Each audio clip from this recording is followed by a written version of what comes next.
Ladies and gentlemen, welcome to It's Rainmaking Time. This is Kim Greenhouse. It gives me great pleasure and honor to welcome Stanton Friedman, a nuclear physicist, a lecturer, a scientist.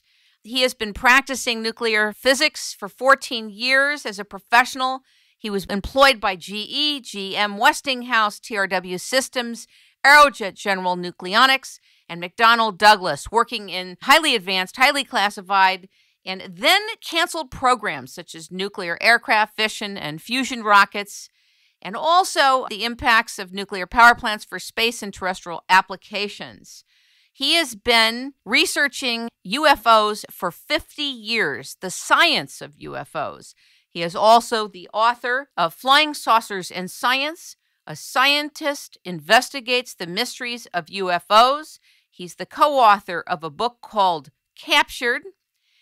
And he is also the author, along with Kathleen Marden, of a new book that's out called Science Was Wrong.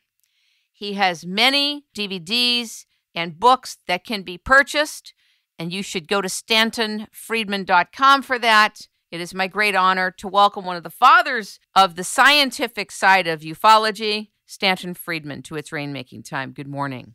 Well, glad to be on. I'm glad you didn't call me the great-grandfather. I have a great-grandson, incidentally. Well, I think that, firstly, when somebody is hosting a piece on this subject, they first should come forward and share their bias. So before we begin with you and questions and dialogues with you, I want to say my bias as the host. Okay. And my bias is this.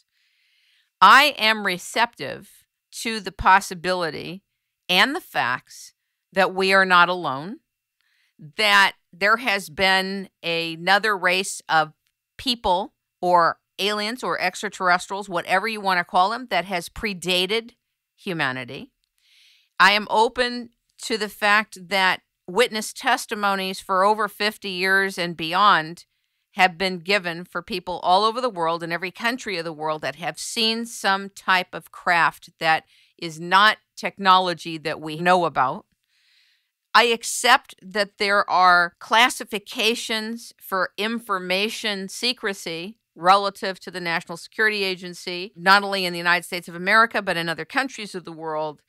And I accept the fact and the possibility that something this large has a very huge infrastructure protocol for being kept quiet for over 50 years. So I accept that. I've also had family members who have witnessed craft in Palm Springs and Palm Desert, California. And so I know how serious and conservative they are, and I know that them and their children would not be making up these stories. So with that said, I want to say that I read your book, Flying Saucers and Science. A Scientist Investigates the Mysteries of UFOs. And I definitely could feel that you have gone through a lot in 50 years to steward the scientific side of this and to deal with it scientifically. And so the first thing I wanted to do was say thank you. You're welcome. The second thing I wanted to do is contextualize this whole realm.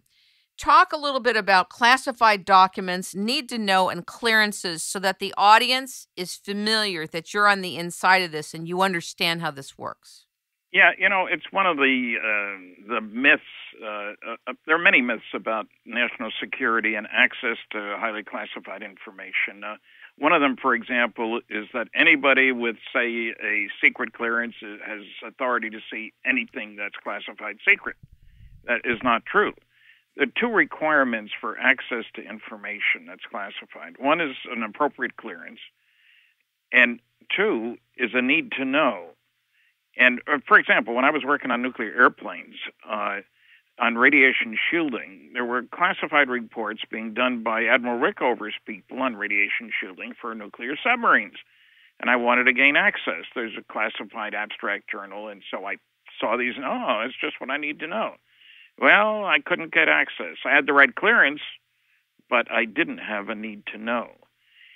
Secondly, there are strata, if you will. There's data that's confidential, data that's secret, data that's top secret, and then there's top secret code word Umbra, Ultra, Majic, stuff like that. And the number of people with access to the top secret code word stuff can be very small, as few as a half a dozen sometimes. And so one of the major ways that the government keeps things covered up is to take advantage of the egos in Washington, people who say, well, if that were true, I would know about it because I have a high-level clearance and I'm on the inside. And that simply isn't true. I mean, you have the simple example of Vice President Harry Truman not knowing anything about the Manhattan Project to develop nuclear weapons. Okay, he becomes president. Do they tell him? No. The only time he got told was 13 days after President Roosevelt died in April of 45, and Truman had to make the decisions about dropping the atomic bomb. He had known nothing about it prior to that. So that's one of a zillion different examples, but need to know is primary. And one of the things that we have to recognize that in today's world, presidents may not have a need to know for all kinds of things because they deal with the press. They're out in public. They may inadvertently say something. There's another thing. I've written a book about the Majestic 12 documents and stuff. Yes. I get people telling me, well, surely those guys, 13 actually named people involved, would have told their wives. That's absolute nonsense. You don't tell your wife because you don't want, there's no way you can constrain what she says to other people when she doesn't know the rules of the game. And she doesn't know where a piece of information from here might help somebody who knows something from there. And so it is not easy to gain access. And there's another thing. People think that classified information is automatically declassified after X years, where X can be 20, 25, 30. That isn't true. There's some stuff, is classified for 60 years, 70 years. Now, sometimes you get lucky, and the guy who's running the declassification desk now doesn't know why this was classified in the first place, and there may have been a good reason. So you don't. Also, there is an enormous amount of classified material out there. The National Archives, has literally billions of documents. One Air Force record group, 341, has 9,800 feet of material. That's shelf space of archive boxes. That's 1,000 four-drawer filing cabinets. And that's just Air Force headquarters from, say, 48 until 56. So the Eisenhower Library still has 250,000 classified documents. He went out of office in 1961, mind you. And so you don't get to rummage through these things and say, I want a copy, and they say, no, you can't have it. You call for boxes, they give you the boxes. If there's classified documents, they're withdrawn, and they leave a little piece of paper that says 2 pages, memo, John Smith, Tom Jones, top secret, and they give you a date. So you don't know what's there. You can request it, and 5 years later you might get it.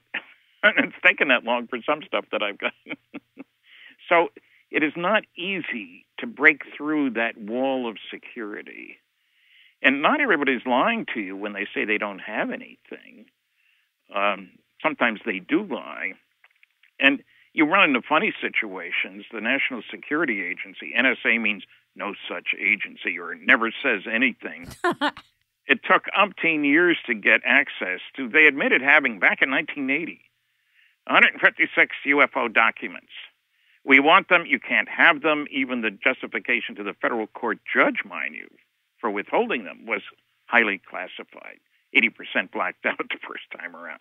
Eventually, we got those in the mid-90s, 156 pages in which you have one sentence you can read, and everything else is whited out.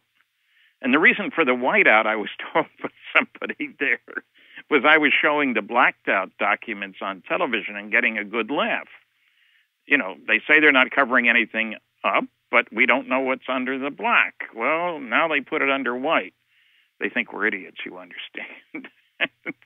But what I'm saying is governments are very capable of keeping secrets. It's the agencies working for the government